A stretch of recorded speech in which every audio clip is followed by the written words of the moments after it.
I don't think he was out of bounds, but the Patriots have no more challenges. They've used both. I told y'all. Brady throws end zone for Edelman, knocked away. We got next. It was another one of the more interesting games of the NFL weekend and season as Tom Brady and the Patriots once again struggled to score points and lost at home to Kansas City. All eyes on that offense. And Brady was on WEEI radio yesterday talking about trusting in one another down the stretch. That's like every other year. Every season has its own unique challenges, and we face them, and we have to learn from them. Our whole season's ahead of us.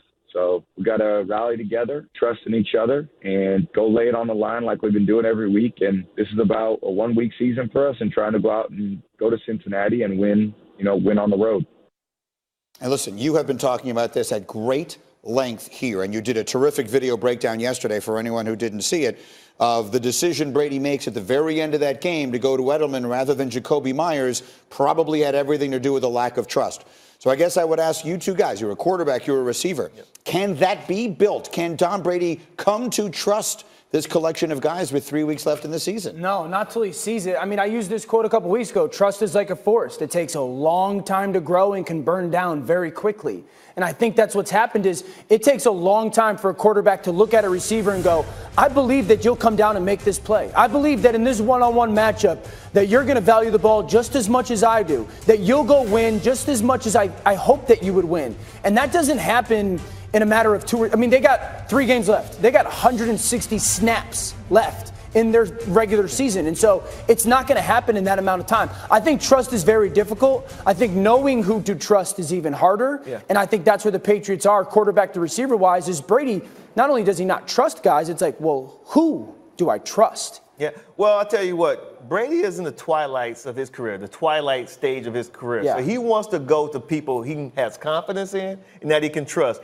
You're going to earn their trust in the game. You can do certain things in practice. You can look great and you can make spectacular catches. But if you don't do it on Sundays or you don't do it game time, that's when you lose the trust of a guy like a first ballot Hall of Famer like Brady. I played for a first ballot Hall of Famer with the first ballot Hall of Famer in Brett Favre. And I tell you, when I came on that team, they had their whole receiving corps. I understood that when I got my opportunities, I had to make sure I caught the ball. Yeah. Because he's not going to come to you. When you're making decisions in the game, everything happens in a nanosecond. Yep. So you're going to look at your guys and you're going to say, no, good. Because I know I can trust this guy, rely on him to make the catch. And I think it's important to Dez's point, like, there's only 60 snaps a game. It's not like you can just randomly take this play and go, let me try this one out. Let me see if he can win here. Like, these usually show up in moments, third downs, red zones, where it's critical, where everything is under a microscope. You're not just going to off the whim go, I'll try this guy out. Let's see. That's for practice. Yeah, exactly. And teams practice less nowadays, so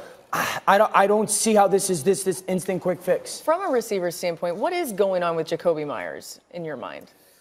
I think it's mental at this point. Yeah. You have to go out there and get extra reps in practice. If Tom's not going to stay out there with you after practice, do it with the second string or third string quarterback. Get on the jugs machines. It's more of a mental thing than it is physical. I believe he can make those catches. You just have to get over the hump mentally. It's got to be something. It's either the confidence or things moving too quickly. When you see a receiver dropping as many balls, and I don't mean to pick on him, but the reality is we all watch these games and we all see his inability to hang on to the football. He obviously can catch those passes. When you see a receiver not able to do it in a game, is that you saying it's mental? Is that a function of it moving too quickly for him? Or he may need to go his eyes tested. He may need to go get his eyes tested. I would do that immediately. Yeah, for sure. Yeah. Without a doubt. Dial up you read.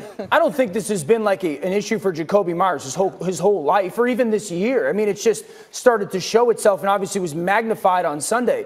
The interesting thing is I've been around guys that struggle with drops. And to Dez's point, like there was a guy that I played with, Eric Ebron, with the Colts. And I was with the Lions. And Eric would always wear a visor. And he struggled with drops early on. And I said, Eric, take the visor off. Eric wouldn't. He wouldn't take the visor off. And I would be like, give it a try. So there might be something there. Face mask, I don't know what. Okay, let me briefly also mention that they're telling me in my ear we have these Belichick quotes ready. So let me quickly set up what it is I'm about to read to you. You're probably aware of the story that came up yesterday. The NFL is investigating video that was shot by An independent member of the New England Patriots organization in the press box of the game between Cleveland and Cincinnati. The Patriots play the Bengals this weekend, and there is some question as to why they were videotaping the sideline and the field. Bill Belichick did his media with the Cincinnati reporters this morning and was asked about it and said this: "We've always tried to do everything the right way. You know, look, we're competitive and try to be competitive in every area, but we don't knowingly, intentionally want to do anything that is across the line."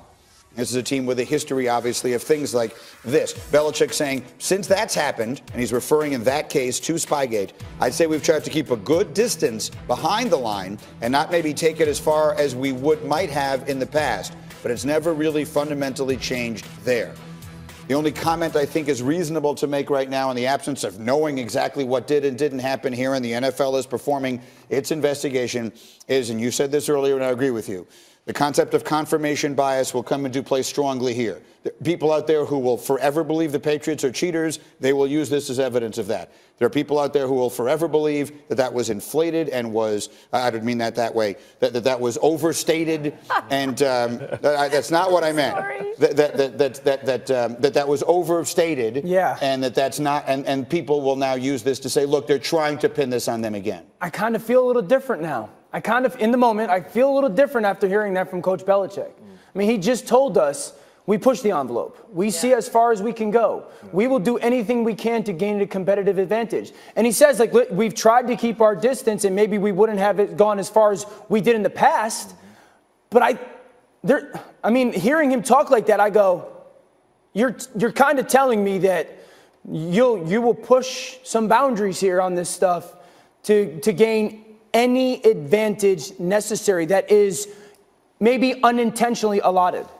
Yeah, I agree with you. I think that when you look at Bill Belichick and their philosophy, they want to get any advantage they possibly can. I'm not saying that they were trying to cheat, but they were probably out there doing something that would give them an advantage one way or another. Where there's smoke, there's fire. Some guys' philosophy, hey, if you ain't cheating, you're not trying. Yeah. I'm not saying that's their philosophy, but since they have a history of this needs to be looked into a little deeper. And I don't know all the rules tied to it. Like, I don't know what the rules are. You are not allowed to videotape the opposing team's side. Well, it's very clear, right? Like, the Patriots have given up the film, right? The NFL has the film. Right, exactly. It's a very clear, show the film. Yeah, we'll see what the NFL will conduct their investigation. Dan Graziano told us earlier this morning here that the league will conduct its investigation, and he would suppose the league will want to move on from this as quickly as possible, make some decision on this as quickly as possible. The teams play each other this weekend. Okay, we'll continue. And a reminder that at first glance, Shaq and Stephen A. Smith seem very different, but Stephen A. knows they share one unique quality. They'll tell you exactly what that is on First Take.